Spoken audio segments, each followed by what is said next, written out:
SK news Mulbagal digital ಸುದ್ದಿವಾಹಿನಿಗೆ ಸ್ವಾಗತ.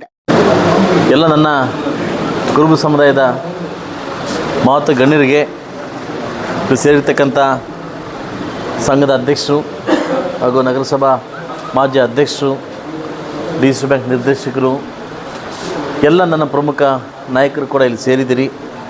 ಇವತ್ತೊಂದು ದಿವಸ ಚಿಕ್ಕದಾಗಿ ಮಾಡೋ ಚೊಕ್ಕದಾಗಿ ಸಂತೋಷವಾಗಿ ಮಾಡಿದಿರಿ, ಬರಮಾಡ್ಕೊಂಡಿದ್ದೀರಿ.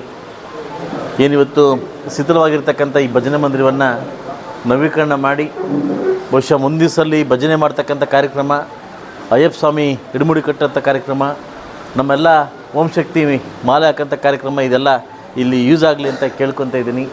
ಲಾಸ್ಟ್ ಟೈಮ್ ಬಂದಾಗ ತಾವೇನು ಮನವಿ ಇಟ್ಟಿದ್ರಿ, ಆ ಮನವಿ ಪ್ರಕಾರವಾಗಿ ಸಾಕಷ್ಟು ಜನ ನಾನೊಬ್ಬನೇ ಅಲ್ಲ, ಸಾಕಷ್ಟು ಜನ ಸ್ನೇಹಿತರು ಸೇರಿ ಇದನ್ನು ನವೀಕರಣ ಮಾಡಿ ಕೊಟ್ಟಿದ್ದೀವಿ. ಸೊ ಖಂಡಿತವಾಗ್ಲೂ ಈ ಒಂದು ಏರಿಯಾಗೆ ಒಳ್ಳೆಯದಾಗಲಿ ಅಂತ ಕೇಳ್ತೀನಿ. ಆ ಸಂದರ್ಭಕ್ಕೆ ಬಂದಾಗ ಈಗೊಂದು ನನ್ನ ಮನವಿ ಇಟ್ಟಿದ್ದೀರಿ. ಸುಮಾರು 8 ವರ್ಷಗಳಿಂದ ಸತತವಾಗಿ ಏನು ನನ್ನ ಓಂ ಶಕ್ತಿ ತಾಯಂದಿರಿಗೆ 4 ಬಸ್ ಇಲ್ಲಿಂದ 4 ಬಸ್ ಕಳಿಸ್ತಾಯಿದ್ದಿ ಏರಿಯಾಗೆ ಮಾತ್ರ. ತಾವೆಲ್ಲ ಹೋಗಿ ಬರ್ತಾಯಿದ್ರಿ. ಈಗ ನೀವೊಂದು ಮನವಿ ಕೊಟ್ಟಿದ್ದೀರಿ, ನಮಗೊಂದು ಚಿಕ್ಕದಾಗಿ ಓಂ ಶಕ್ತಿ ದೇವಸ್ಥಾನ ಬೇಕು ಅಂತ ಮನವಿ ಕೊಟ್ಟಿದ್ದೀರಿ. ಈಗ ಅಪ್ಪಿ ಏನಾದರೂ ಈಗ ನಾನು ಮೀಡಿಯಾದಲ್ಲಿ ಓಂ ಶಕ್ತಿ ದೇವಸ್ಥಾನ ಕಳಿಸ್ಕೊಡ್ತೀನಿ ಅಂತ ಹೇಳಿ ನಾಳೆ ಬೆಳಗ್ಗೆ ನನ್ನ ಮನೆ ಹತ್ರ ಕ್ಯೂ ಇರ್ತಾರೆ, ಏರಳಿ ನನಗೊಂದು ಅಂತ. ಸೊ ಅದರಿಂದ ನಾನು ನಮ್ಮ ಸುಬ್ರಹ್ಮಣ್ಯ ಹತ್ರ ಎಲ್ಲರ ಹತ್ರ ಕರೆದು ನಾನು ಮಾತಾಡ್ತೀನಿ. ಜಾಗದ ಬಗ್ಗೆ ಫಸ್ಟು ಅದು ವಿಚಾರಿಸ್ತೀನಿ.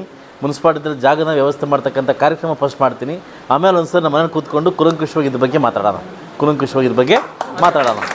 ಅದಲ್ಲ ಓಂ ಶಕ್ತಿ ಅಂತ ಒಂದು ಮಾತು ಕೊಟ್ಟು ನನಗೆ ಪರಾಶಕ್ತಿ ಅಂತ ತಿರ್ಗ.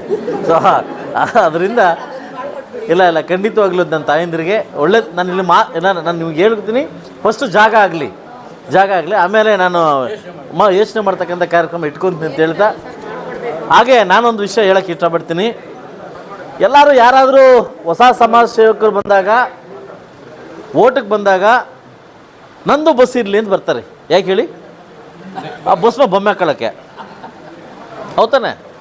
ಆದರೆ ನಾನು 8 ವರ್ಷಗಳಿಂದ ನಾನು ಮಾತು ಕೊಟ್ಟಿದ್ದೀನಿ, ನಾನು ಗೆಲ್ಲಿ ಸೋಲ್ಲಿ ನಾನು ಮುಳಬಾಗಲ್ ತಾಲೂಕಲ್ಲಿ ನಿಮ್ಮ ಜೊತೆ ಇರೋ ತನಕ, ಆ ತಾಯಿ ಆಶೀರ್ವಾದ ಇರೋ ತನಕ ನಾನು ನಿಮ್ಮನ್ನು ಕಳಿಸ್ತೀನಿ ಅಂತೇಳಿ ಇವತ್ತು ಅದೇ ಮಾತು ನಿಮ್ಗೆ ಕೊಡ್ತಾಯಿದ್ದೀನಿ. ನನ್ನನ್ನು ಆ ತಾಯಿ ಎಷ್ಟು ದಿವಸ ಸೇವೆ ಮಾಡಿಸ್ಕೊಬೇಕು ಅಂದ್ಕೊಂಡವಳು ಅಷ್ಟು ವರ್ಷ ನಾನು ಪ್ರಿಯ ಬಸ್ ಹಾಕೋಕ್ಕೆ ನಾನು ರೆಡಿ ಇದ್ದೀನಿ. ಅದ್ರ ಬಗ್ಗೆ ತಲೆ ಕೆಡಿಸ್ಕೊಳ್ತಕ್ಕಂಥ ಅವಶ್ಯಕತೆ ಬೇಡ. ನಾನು ಯಾವುದೋ ಸಮಾಜ ಸೇವೆಗೋಸ್ಕರನೋ ಇಲ್ಲ ಬೊಮ್ಮೆ ಹಾಕ್ಸ್ಕೊಳ್ಳೋಕ್ಕೋಸ್ಕರನೋ ನಾನಂತೂ ಬಂದಿಲ್ಲ. ನಾನು ಭಕ್ತಿಗೋಸ್ಕರ ನಿಮ್ಮ ಮಾತು ಕೊಟ್ಟಿದ್ದೀನಿ, ಮಾತನ್ನ ಉಳಿಸ್ಕೊಂಡಿದ್ದೀನಿ. ಮುಳಬಾಗಲ್ ತಾಲೂಕಲ್ಲಿ ನಾನು ಕೊಟ್ಟಿರ್ತಕ್ಕಂಥ ಮಾತು ಎಲ್ಲಾದರೂ ಇದ್ದರೆ ನನ್ನ ಬಹಿರಂಗ ಬಂದು ಕೇಳ್ಬೋದು, ನೀವು ಮಾತು ಕೊಟ್ಟಿದ್ದು ಎಲ್ಲಿ ನಡೆಸ್ಕೊಂಡಿದ್ದೀನಿ ಅಂತ. ನಾನು ಮಾತು ಕೊಟ್ಟರೆ ನಡೆಸ್ಕೊತೀನಿ, ಮಾತು ಕೂಡ ಸ್ವಲ್ಪ ಡಿಲೇ ಕೊಟ್ಟರೆ ನಡೆಸ್ಕೊತೀನಿ. ಸೊ ಅದರಿಂದ ಇವತ್ತೇನು ಅದ್ದೂರಿಯಾಗಿ ನಾನು ಸ್ವಾಗತ ಬಯಸಿ ನನ್ನ ತಾಯಂದಿರು, ನನ್ನ ಕನಕಭವನ ಲೀಡರು, ನಮ್ಮ ಸಂಗೊಳ್ಳಿ ರಾಯಣ್ಣ ಸಂಘದವರು ಹಾಗೂ ನನ್ನೆಲ್ಲ ಪ್ರಮುಖ ಲೀಡರ್ಸು ಕೂಡ ನನ್ನ ಸ್ವಾಗತವನ್ನು ಬಯಸಿದಿರಿ. ಈ ಸ್ವಾಗತಕ್ಕೆ ಆಭಾರಿಯಾಗಿರ್ತೀನಿ. ಖಂಡಿತವಾಗಲಿ ಮುಂದಿನ ದಿವಸ ಕೂತ್ಕೊಂಡು ನಾವು ಚರ್ಚೆ ಮಾಡಿಕೊಂಡು ಮುಂದಿನ ಅಭಿವೃದ್ಧಿ ಏನು ಮಾಡಬೇಕಂತ ನಾನು ನಿಮ್ಮ ಜೊತೆ ಇರ್ತೀನಿ. ನಾನು ಮಾತು ಕೊಟ್ಟು ಹೋಗ್ತಾಯಿದ್ದೀನಿ. ಎಲ್ರಿಗೂ ಒಳ್ಳೆಯದಾಗಿ.